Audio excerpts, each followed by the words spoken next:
सोलापूर जिल्ह्यातले शिवसेना जिल्हा प्रमुख महेश चिवटे यांच्यावर प्राणघातक हल्ला झाला। महेश चिवटे हे उपमुख्यमंत्री एकनाथ शिंदेचे ओएसडी मंगेश चिवटेंचे ज्येष्ठ बंधू आहेत। महेश चिवटे यांच्यावर प्राणघातक हल्ल्यानंतर सोलापूर जिल्ह्यातला भाजप शिवसेना यांच्यातल्या अंतर्गत वाद पुन्हा एकदा चर्चेत आलाय। आपल्या हल्ल्यामागे भाजपच्या महिला नेत्या रश्मी बागल यांचा हात असल्याचा आरोप महेश चिवटे यांनी केलाय। महेश चिवटे यांच्यावर हल्ल्यानंतर पोलीस अधिकारी तातडीने घटनास्थळी दाखल झाले। त्यांनी घटनेचा तपास सुरू केला आहे। करमाळ्यातील हिवरवाडी गावात सकाळी शेतात कामासाठी गेले असताना महेश चिवटे यांच्यावर हल्ला करण्यात आला। या हल्ल्याच्या घटनेमुळे खळबळ उडाली आहे। महेश चिवटे जखमी झाले असून त्यांच्यावर रुग्णालयात उपचार सुरू आहेत। भाजपच्या महिला आघाडीच्या प्रमुख रश्मी बागल आणि त्यांचे भाऊ दिग्विजय बागल यांनी हा हल्ला घडवून आणला असल्याचा आरोप शिवसेना जिल्हा प्रमुख महेश चिवटे यांनी केलाय। दिग्विजय बागल हे विधानसभा निवडणुकीत एकनाथ शिंदे गटाकडून रिंगणात होते। सोलापुरात शिंदेच्या शिवसेनेत ही अंतर्गत धुसफूस सुरू असल्याची चर्चा गेल्या काही महिन्यांपासून होत आहे। काही दिवसांपूर्वीही असेच प्रकार घडले होते।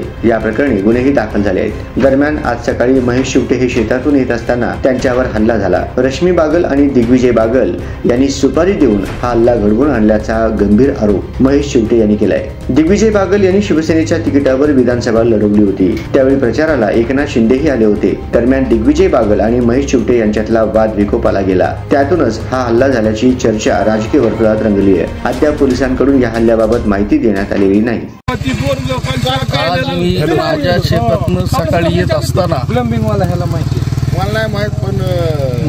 मकाई कारखान्याचे सर्व्हिस सर्व रश्मी बागल दिग्विजय बागल यांची सुपारी घेऊन मनोज लांडगे या तरुणाने मला माझी गाडी अडवून बेदम मारहाण केली। लाटा काथ्याने मारहाण केली।